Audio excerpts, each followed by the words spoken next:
યુકેમાં જ્વેલરીની નિકાસ ઉપર લાગતી 4% ડ્યુટી શૂન્ય થતાં સુરતના 500 જેટલા જ્વેલરી યુનિટ્સને સીધો ફાયદો થશે. ઉદ્યોગકારોના મતે આ કરારથી વેપાર, રોકાણ અને રોજગારીમાં નોંધપાત્ર વધારો થવાની શક્યતા છે.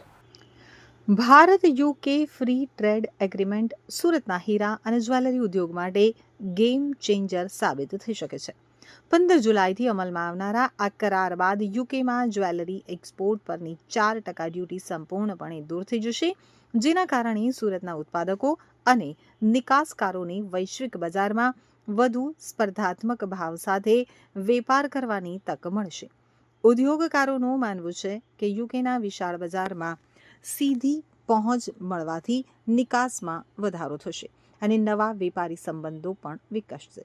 ખાસ કરીને સુરતના અંદાજે 500 જેટલા જ્વેલરી યુનિટ્સને તેનો સીધો લાભ મળશે. આ ઉપરાંત રોજગારીની નવી તકો ઊભી થવાની સાથે જ અબજો રૂપિયાના વધારાના વેપારની આશા વ્યક્ત કરવામાં આવી રહી છે. તો હીરાનગરી સુરત માટે આ કરાર વૈશ્વિક બજારમાં નવી ચમક અને નવી દિશા લઈ આવનાર માનવામાં આવી રહ્યો છે.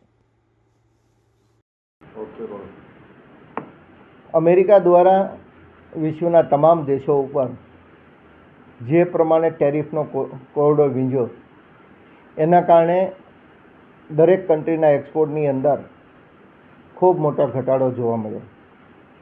લોકોની પ્રોડક્ટ 50% ટેરિફ એટલે જે કંઈ $1 મળતી હોય $1.5 મળે, આના કારણે એક્સપોર્ટની અંદર પણ ઘટાડો જોવા મળ્યો.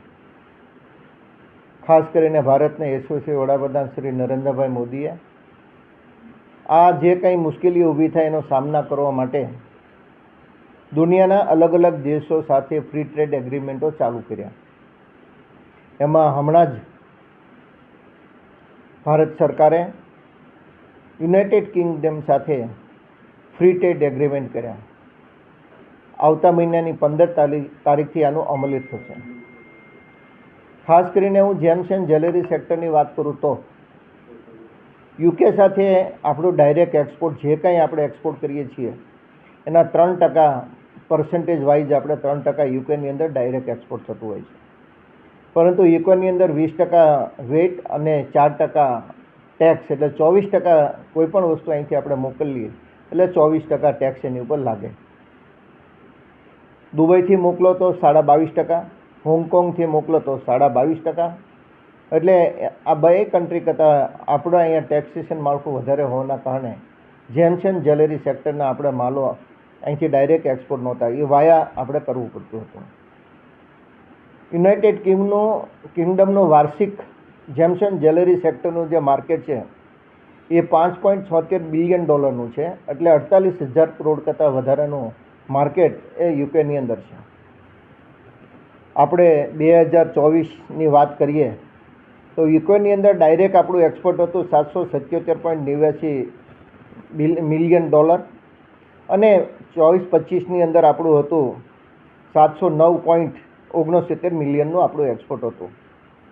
પરંતુ આ ટેક્સેશન ઝીરો થતાં હું ચોક્કસ આપણે અત્યારે અનુમાન કરી શકીએ છીએ કે આવતા વર્ષોની અંદર આ એક્સપોર્ટ વધીને $2.5 બિલિયન થશે.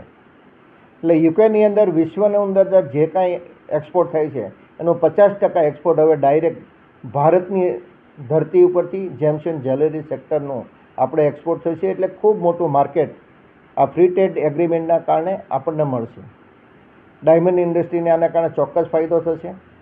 અમેરિકાની અંદર જે કંઈ આપણને ઘટ છે એ ઘટની પૂરક તરીકે યુનાઇટેડ કિંગડમ આપણને આમાં સહાયરૂપ થશે. હું ચોક્કસ આ તકે ભારતના યશસ્વી વડાપ્રધાન નરેન્દ્રભાઈ મોદીને સમગ્ર જેમ્સ એન્ડ જ્વેલરી સેક્ટર વચ્ચે અભિનંદન આપવા માગું છું કે તમે જે પ્રમાણે વિશ્વના અલગ અલગ દેશો સાથે ફ્રી ટ્રેડ એગ્રીમેન્ટ કરીને જેમ્સ એન્ડ જ્વેલરી સેક્ટરને જે ટકાવી રાખવા માટેના આપણા પ્રયત્નો ખૂબ અર્થાત